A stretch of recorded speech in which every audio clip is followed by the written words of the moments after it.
The grandfather of looter shooters is back, baby. Destiny has been my looter shooter for over a decade now, and it's always going to be my comfort food. But one cannot ignore the enormous potential that awaits looter shooter fans on September 12th. Simply put, without Borderlands, Destiny wouldn't exist in this form. There were other looter shooters before it, but none of them reached the heights or success of the Borderlands games. The franchise spearheaded the looter shooter craze that paved the way for games such as The Division, Warframe, Anthem, or Outriders. Amidst CEOs retiring, Squid controversies, drawn-out grinding, and the epic raid right around the corner, there is bound to be hordes of Destiny fans who are looking for another home that scratches the unique itch Destiny had been satisfying for years. And therefore, I wanted to gather everything we know about Borderlands 4, analyze the parallels and differences between it and the Destiny experience to ultimately answer one question. Is Borderlands 4 a good segue for a Destiny player? Borderlands 4 is the 7th canon installment of the game that started 5 years before Destiny. While it may seem scary to jump late into the series, there's no need to feel afraid. Just like Destiny 2 Vanilla served as a soft reboot to Destiny 1 and Forsaken served as a soft reboot for Destiny 2, Borderlands 4 won't require you to have played previous installments. Now, we've definitely heard that sentence before, and we've also been disappointed by what follows right after sometimes, but it seems that Gearbox have taken some measures to keep their promise. Story-wise, Borderlands is rich in lore and its narrative, but don't be afraid to feel behind. It's not like you need a 10-hour lore video to catch you up. You just might miss a couple of cameos here and there. I felt this while playing with friends who had never played Borderlands until Borderlands 3 recently, and the only difference was losing some weight of seeing some familiar old faces. So if you don't mind that,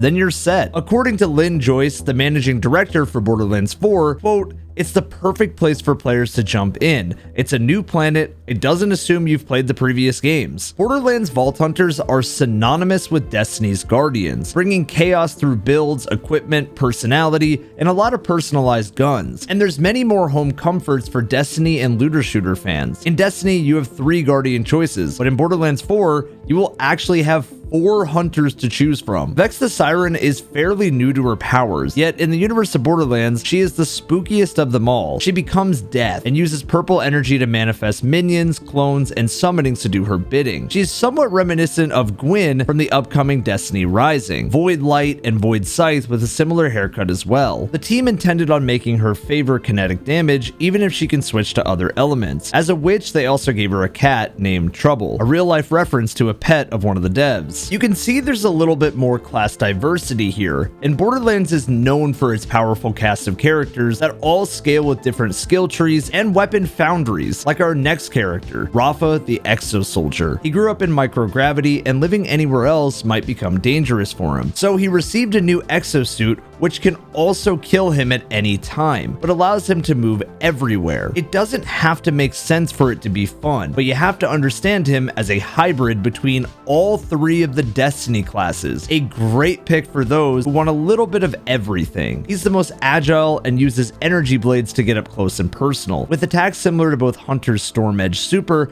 and a Titan's Frenzied Blade attacks. If that wasn't enough, he becomes a one-man army, using turrets mounted on his back, placing them around the battlefield to attack his enemies, just like a warlock. And especially good if you use a weapon type called the Tediore weapons, which can be thrown to act as mobile turrets of their own. We then have Harlow the Gravatar, a scientist with 5 PhDs who's as joyful as she is skillful, being a crowd control character. Harlow manages gadgets that allow her to lift people up, distributing damage among foes trapped inside. Very similar to Suspend from Destiny. The final Vault Hunter players will be able to choose from is Eamon the Forge Knight. Now, let's be real. He just looks like a Titan and actually plays very similar to one too, which will no doubt please the hardcore P-Brain Titan mains out there. He wields throwable elemental axes and has a hard light shield that can be wielded in front of him. As the developers said at PAX this year, Eamon is best described as a space Viking, but also a beautiful poet who yearns for community. In general, it's fair to say that Borderlands characters tend to be much more over the top compared to Guardians and Destiny. Whereas Guardians, we tend to see characters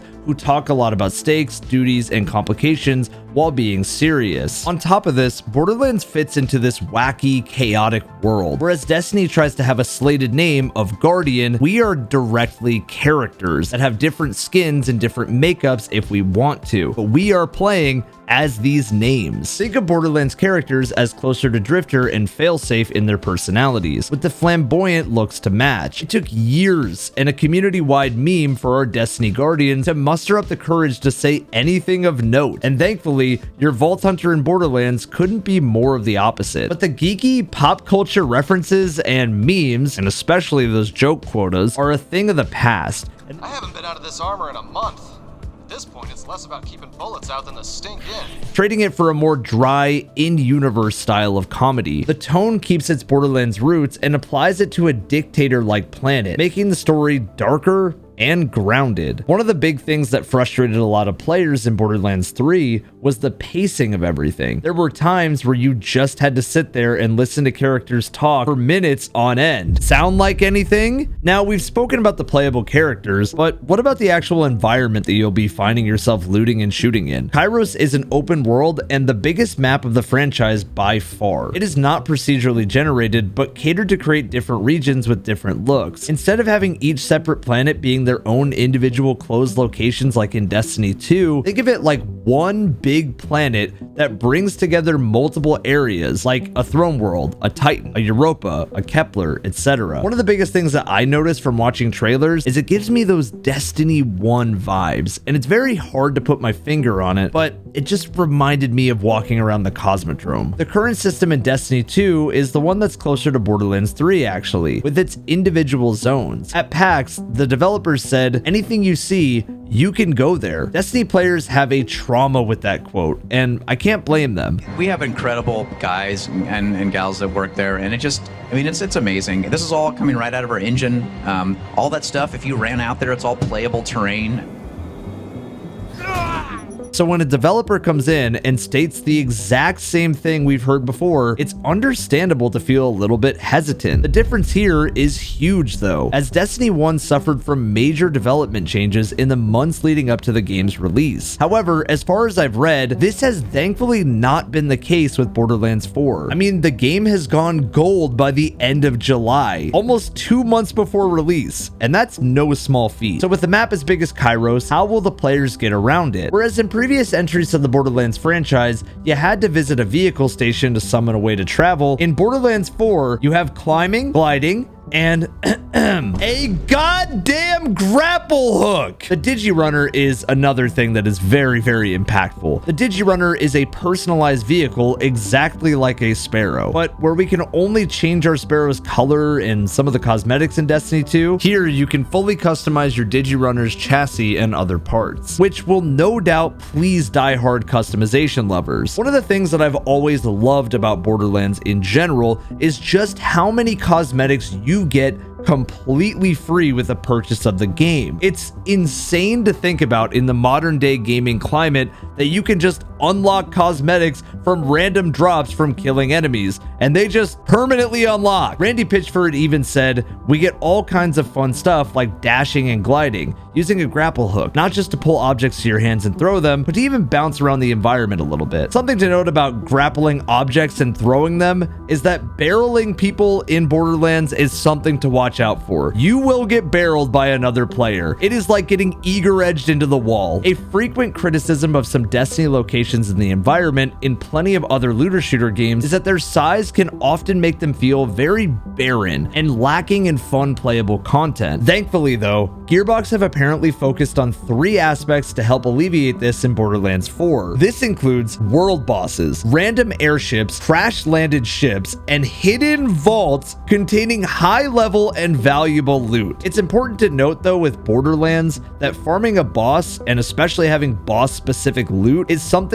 known for the whole series. It wasn't there in Borderlands 3 at launch, but it was added later into development, and it's something I have been asking for as a Destiny player since the inception of Destiny 2. Where is the boss-specific loot? Interestingly, however, it doesn't seem like a mini-map will be a feature in Borderlands 4, with a compass that marks specific points of interest now. Pitchford justified this by saying, "We want you to play the game and not play the map." Now, as somebody who's been recently playing Borderlands 3 again, this is very nice. Borderlands 3's map is annoying to navigate. On top of this, the hub area in Borderlands 3 made it very frustrating to move around and really find where you were going. It was like sensory overload wherever you went. So to have this objective compass that just keeps you on track is a much better way without clogging the UI to deliver something special. Vault Hunters also have a ghost-like companion helping them out. God roll farming of randomized weapons is very alive and well, and the key quality of life features ensure high-leveled and low-leveled friends can play with each other and get meaningful rewards. Now, you could do co-opetition like in Borderlands 3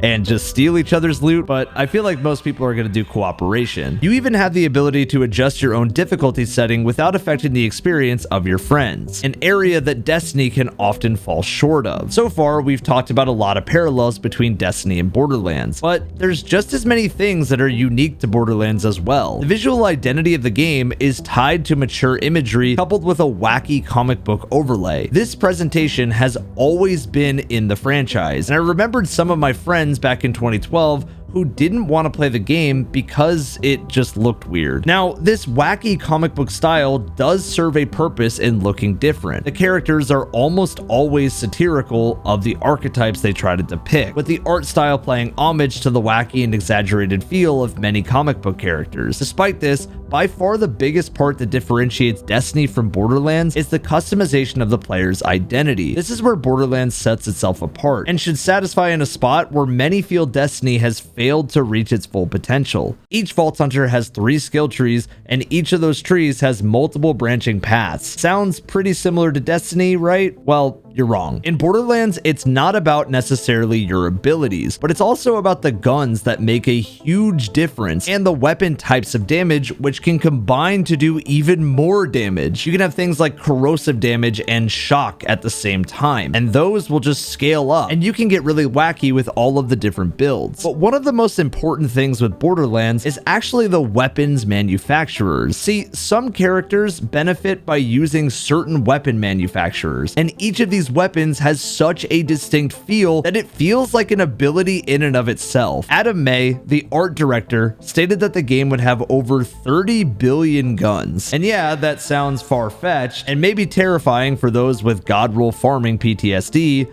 but it's true. It's important to note that Destiny does have weapon foundries like Omelon, Suros, or Vice, but in Borderlands 4, not only are the manufacturers important to the builds, they also were a huge part of the story, especially in Borderlands 3, where you even got to meet Jacobs himself. But one of the things that is very nice about Borderlands is just the sheer quantity of weapons and drops that you will get. I swear Destiny might be the most stingy game of all time when it comes to the loot in the looter shooter. You could play an activity of killing bosses, go 13 rounds with it, and only get 1 drop. While Borderlands, you kill a random enemy and it may drop 4 guns. You open a random chest and there's 4 more guns. You kill a boss, especially a main one, there's like 20 guns on the ground. Getting back to the weapon manufacturers, each of them specialize in some aspects and specific identity that has much greater depth than the more cosmetic nature of Destiny manufacturers. But it doesn't end there. Where Destiny demarks itself in the perks a gun can have, the model is fixed, but you can internally modify some aspects of the gun. But it all depends on the gun you looted, possessing the right combination of perks. Borderlands, and especially Borderlands 4, will be taking a very different approach. Guns are made of parts, and when you loot a gun from a certain manufacturer, you can actually dismantle the gun into parts and retain its perks, then find a gun that you would like and make it as personalized as you want. So that 30 billion guns quote is true simply because you can combine all of these manufacturers with other manufacturers. The build potential is out of this world. Simply said, you can mishmash different parts of guns to make your perfect killing or damage dealing machine. And then on top of that, there are enhancements to give even further customizations. Now, anointments from Borderlands 3 were a system where they pretty much acted as an extra weapon trait. In Borderlands 4, it's important to note that those are going away, and legendary or exotic drops in Borderlands 4 are going to be way more rare than they were in 3. The rarity of this loot, combined with its potential, makes Borderlands 4 a must-play for a Destiny player. Ordinances are another category that has rocket launchers, grenades, throwing knives, and all sorts of good stuff, but they're not tied to ammo, but to cooldowns. Then there's the rep kits that provide other health and other buffs, effectively replacing health pickups. And then there's the firmware, which is a set of perks that can roll on non-weapon gear, giving you a specific bonus to your equipment. All of this is just what we know so far, and that's really just scratching the surface. The depth is truly what sets Borderlands apart from Destiny and really other looter shooters. In Destiny, build crafting evolves around finding a gimmick, then optimizing it with perks and stats. But as a live service, Destiny encourages you to use new stuff all the time, which often leads to power creep. However, in Destiny, a lot of the weapons that I am currently using right now are weapons I used back in 2015 in The Taken King. Queenbreaker's Bow, Lord of Wolves. Those are guns that are way outdated at this point. If it isn't clear by now, in Borderlands 4 and Borderlands as a whole, guns are the focus. Skills complement the guns, but the hours of customization depend on the guns and the parts that you need to farm for, creating a true paradise for grinders. Now, all of this is great, but it creates some questions. If everything is randomized, will players be able to create the exact build they want? Or will that opportunity be reserved for the luckiest or most dedicated players? And if not, then how long is it going to take for a player to find all of the parts, organize them, gain the necessary experience to unlock the abilities they want in the skill tree, and then perfect their build? Those are details I couldn't find definite answers for prior to the launch. Luckily, the Borderlands community is extremely active, and much of it is very kind to new players in my experience. And I think if you like Destiny, then you know how important it is to have a healthy community. Borderlands 4 looks like the kind of game that a Destiny player should absolutely play, and I think you'd be doing yourself a disservice if you didn't check it out. If you want to watch me play my playthrough, you can go to twitch.tv/evanf1997, where I'll be playing the whole entire game on stream. Thank you so much for your time, and I hope to see you in the next Borderlands video.